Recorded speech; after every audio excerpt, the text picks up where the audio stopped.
திரும்பி பார்க்க வைக்கும் முகம் எல்லாரிடமும் இருக்கும். திரும்ப திரும்ப நினைக்க வைக்கும் குணம் சில அன்பான உறவுகளிடம் மட்டும்தான் இருக்கும். அன்புடன் இனிய வணக்கம். இன்று நாம் இசைக்கல்வி பாடத்தில் மேற்கத்திய பாரம்பரிய இசையில் கிளாசிக் காலம் பற்றி அறிய உள்ளோம். இப்பொழுது காணொளிக்குள் செல்லலாம். நான் உங்கள் கவினேஷன் கணேஷ் 6 வாய்மையில் இருந்து. இன்று நாம் முதலில் லுட்விக் வேன் பீட்டோவனின் வாழ்க்கை வரலாறு பற்றி தான் காண உள்ளோம். லுட்விக் வேன் பீட்டோவன் மார்ச் 26, 1827 ஜெர்மனியை சேர்ந்த ஒரு புகழ்பெற்ற மேற்கத்திய செவ்விசை இயற்றுனர் ஆவார். இவர் ஜெர்மனியில் உள்ள பான் எனும் நகரில் பிறந்தார்.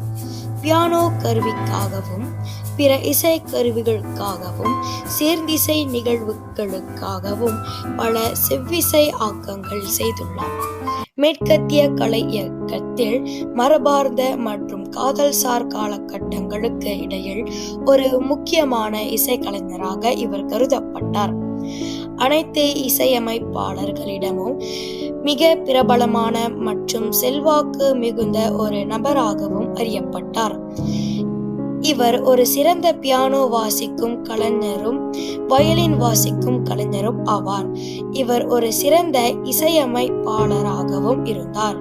இவருடைய சிம்பனி என்னும் ஒத்தினி இசையில் 5வதும் 9வதும் ஒரு வயலின் இசை வடிவம், 32 பியானோ தனி இசை வடிவங்கள், 16 நரம்பிசை வடிவங்கள் மிகவும் புகழ் பெற்றவையாகும். சுமார் 1801 ஆண்டு வாக்கில் இவருக்கு சிறுக காது செவிடாக தொடங்கியது. 1817 இவர் முற்றுமாய் செவிடாகிவிட்டார். எனினும் இவர் இக்காலத்தே மிகவும் சிறந்த இசை ஆக்கங்களை செய்துள்ளார். பிறப்பு பான்கோல், இறப்பு 26 மார்ச் 1827, அகவை 56, வியன்னா ஆட்ரியாய் பேரரசு. கையொப்பம் இதுவாகும். சிம்போனி எண் 5 சி மைனரில் லுட்விக் வேன் பீட்டோவனுக்கு முழுவதும் காது கேளாமல் போனது.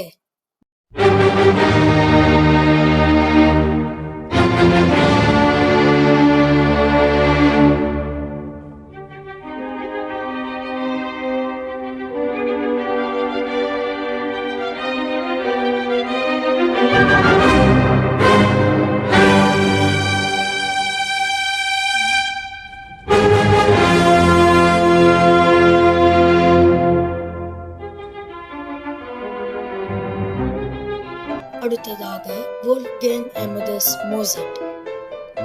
வோல்ஃப்கேங் அமேடியஸ் மோசட் ஜனவரி 27, 1756, டிசம்பர் 5, 1799 ஒரு புகழ்பெற்ற சிறந்த ஐரோப்பிய செவ்விசை இசையமைப்பாளர் ஆவார். இசை வரலாற்றின் மிகவும் புகழ்பெற்ற பல ஒத்திசைகள், ஆப்பேர்கள் போன்ற பல இசையாக்கங்களை செய்தவர். மோசட் இளம் வயதிலிருந்தே தமது திறமையை காட்டி வந்துள்ளார். கிளபத்திலும் வயலிலும் சேர்ந்த மோசட் 5ஆம் அகவையிலேயே இசை தொகுக்க தொடங்கி ஐரோப்பிய அரச குடும்பங்களில் நிகழ்த்தினார்.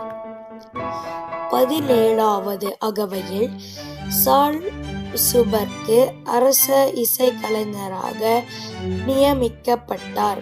இருப்பினும் அமைதியுறாது பல இசையாக்கங்களை தொகுத்தவாறு மேலும் உயர்நிலைக்காக தேடி அலைந்தார்.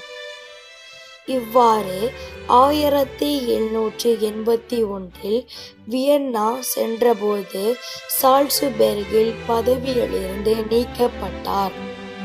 இருப்பினும் எவ்வித நிதி ஆதரவுமின்றி தலைநகரில் வாழ்ந்திருந்த மோசட்டின் புகழ் பரவலாயிற்று.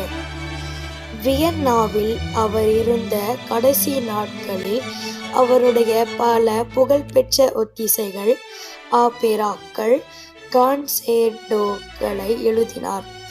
இளம் அகவையிலேயே ஏற்பட்ட அவரது மரணம் குறித்து பல கருத்துகள் வெளிவந்துள்ளன. அவர் இறக்கும்போது கான்சுடான்சு என்ற மனைவியும் 2 மகன்களும் இருந்தனர்.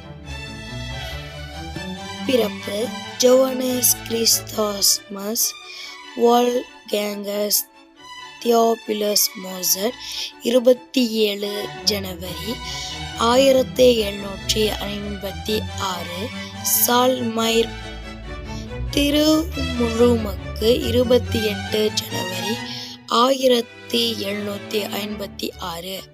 இறப்பு: 5 டிசம்பர் 1791, அகவை 35, வியன்னா கல்லறை, St. Mark's Cemetery. பணி: இசையமைப்பாளர், இசைக்கலைஞர். சிறப்பு பணிகள்: See List of composition by Wolfgang Amadeus Mozart. List of operettas by Wolfgang Amadeus Mozart. பணி: Classic Period Chamber Music, Opera Othniel. குழந்தைகள்: பிரான்ஸ் ஜெவர், வோல்கேங் மோசட். கையெழுத்து இதுவாகும். இவ்வளவு நேரம் எமது காணொளியை கண்டு ரசித்த உங்களுக்கு மிக்க நன்றி. விடை பெறுவது உங்கள் கவினேசன்.